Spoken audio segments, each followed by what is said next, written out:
I understand the argument, and it's said very often that nobody wants to wish for somebody to lose their job or everything else. I agree with you, but I am going to point out very briefly, the problem with losing your job is not losing your job. The problem with losing your job is losing your paycheck.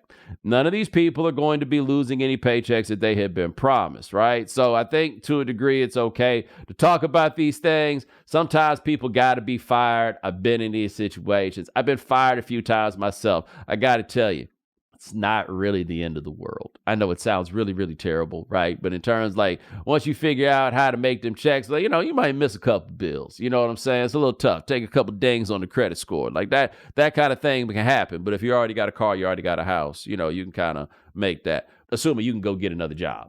Anyway, these coaches we talk about, don't worry about them. By and large, they will just be fine. And if not, they should have been saving their money a little bit more. But as one might have expected, the first coach to get fired in the carousel was Jerod Mayo. And when I say that Jerod Mayo was the first coach to get fired in the carousel, he clearly wasn't the first, right? We had the dude Eberflus for the Bears who got fired earlier this year. They fired Robert Saleh earlier this year.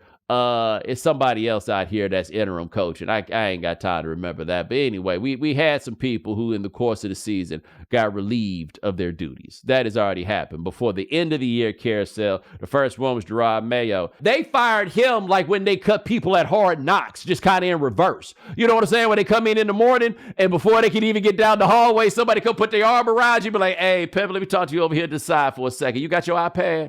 All right, cool. Bring that over here. That's what they said to Jerod Mayo. If Jerod Mayo, I don't know, if he left his pictures and stuff on the desk or whatever it is. I don't know if he saw it coming, but they got him so fast after the game, put out a statement, everything else. I want to talk about this on a couple of levels because as I am not just simply a black man, but one with a history of rabble-rousing, I'm the sort of person that people come to in a time like this to talk about whether or not what they did was fair. Now, if you have listened to me for years, you understand this one thing I tell you about coaching firings.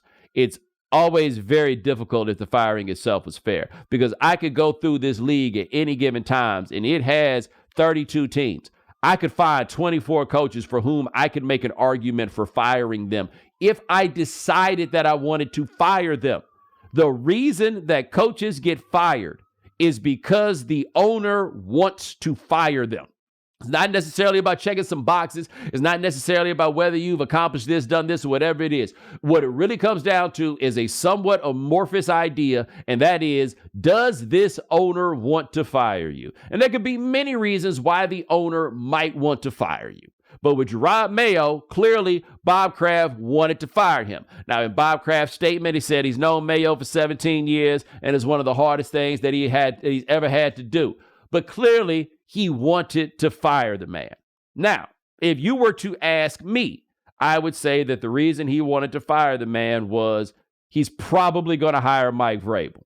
If he feels like he has the opportunity to hire a coach that in his mind he knows is good versus the coach that he has now that he hopes will be good, then he's going to go get the guy that he believes knows will be good.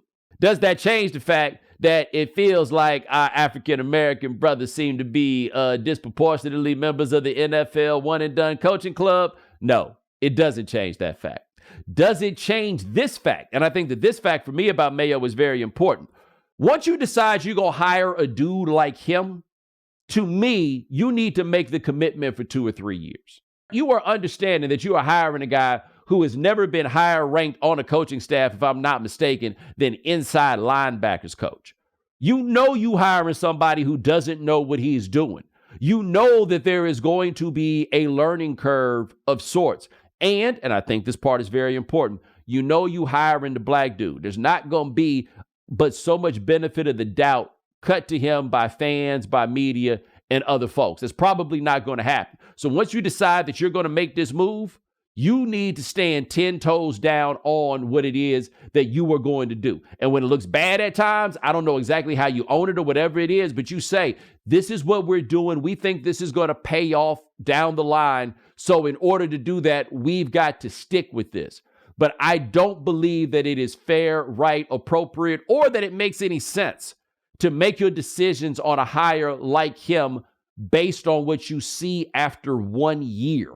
By the way, 1 year where you performed about the way that you did last year when you had the man that most of us believe to be the best coach who ever lived. I don't think that this is a smart play for them in that regard. What I also acknowledge, though, is, man, I ain't been watching them sorry jokers play. I don't know nothing about them other than Drake May seem to be working out. I don't really know who play for them. I'm going to be the first one to tell you that. I haven't watched enough of their games. So I'm not in a position to say whether or not the team was poorly coached or the team looked poorly coached or any of those things. I can say this, though. I've seen the comparison that people have made to Dan Campbell in Detroit. And I believe in Detroit, they started that season 0-10-1. I can't believe I said 0. I'm not that bougie. They started that season 0-10-1 with the Lions. These decisions, to me, have to be based on process. And the people who were around the Lions at the time seemed to universally believe that they had set up a process that was going to pay off. And therefore, it wasn't so much about the fact that they had not won their first 11 games. They saw what was being established. They saw what was being set up, and they thought that that was ultimately going to bear fruit. And look, they got the same quarterback and the same head coach from when they started that way. Clearly, they knew something about what it is that they were talking about, right? So to me, in the way that you make these decisions, it can't simply be about what the results are, what the numbers are on the back end. So to me, you don't fire Jerod Mayo because he's 4-13. I don't think that that would be a wise decision for you to make. However, if you don't like the process that he has in place, I feel like once you've made the decision to hire somebody as inexperienced as him, then you make the decision to go into another year and figure out how to change that process.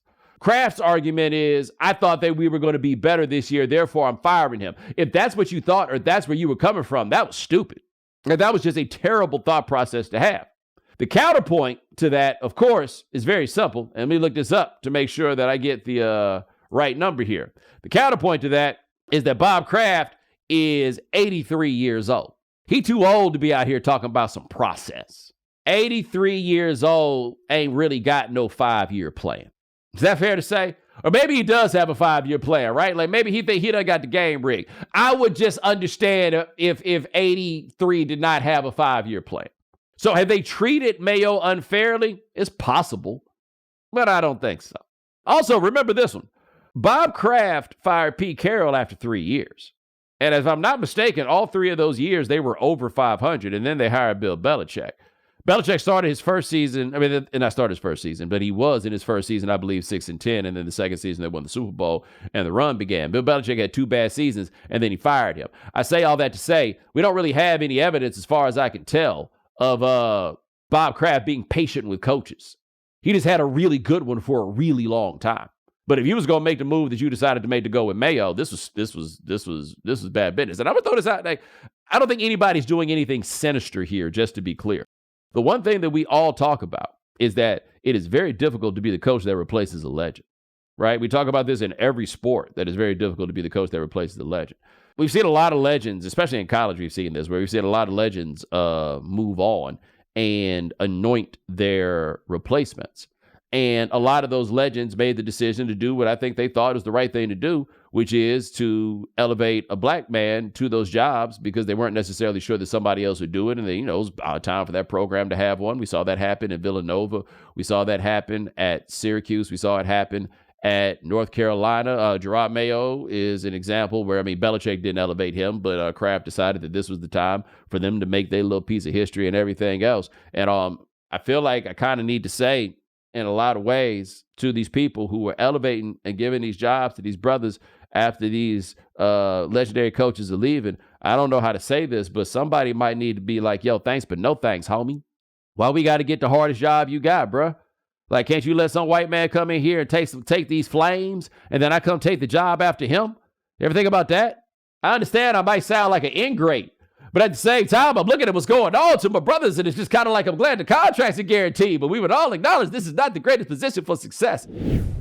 The NBA is in full swing, and the NFL playoffs are right around the corner, which means you could turn $10 into $1,000 in a single game watching your favorite teams only on Prize Picks. You can make a Prize Picks lineup between the NFL and the NBA in as little as 60 seconds. Sign up today and get $50 instantly when you play $5. You don't even need to win to receive the $50 bonus. It's guaranteed. Quick withdrawals, easy gameplay, and an enormous selection of players and stat types are what make Prize Picks the #1 fantasy sports app. So make sure you go to prizepicks.com/Bomani and use code Bomani for a first deposit match up to $100. That's prizepicks.com/Bomani. Prize Picks, daily fantasy sports made easy.